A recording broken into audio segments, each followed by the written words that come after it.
इस्रायलचे वाणिज्य दूत यानीव रेवाच यांनी आज वेरूळ येण्या घृष्णेश्वर ज्योतिर्लिंग आणि दौलताबाद येथील देवगिरी किल्ल्याला भेट दिली। यावेळी ऐतिहासिक वास्तू आणि किल्ला पाहण्याची संधी दिली त्याबद्दल त्यांनी आभार व्यक्त केले।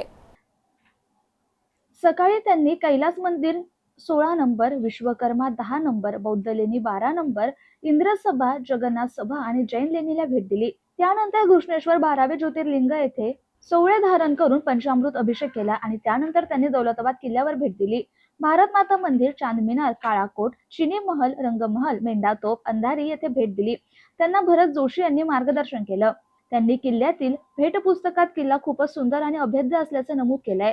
यावेळी संरक्षक सहाय्यक संजय रोहनकर, पोलीस निरीक्षक रेखा लोंढे, उपनिरीक्षक आयुब पठाण, बापू डोंबळे, सहाय्यक पोलीस उपनिरीक्षक रफिक पठाण, पोलीस अंमलदार ज्ञानेश्वर कोळी, खुशाल पाटील, महेश घुगे, शरद बचाव आणि एस नीळ, योगेश जाधव, बाबासाहेब आढाव आदींची उपस्थिती होती।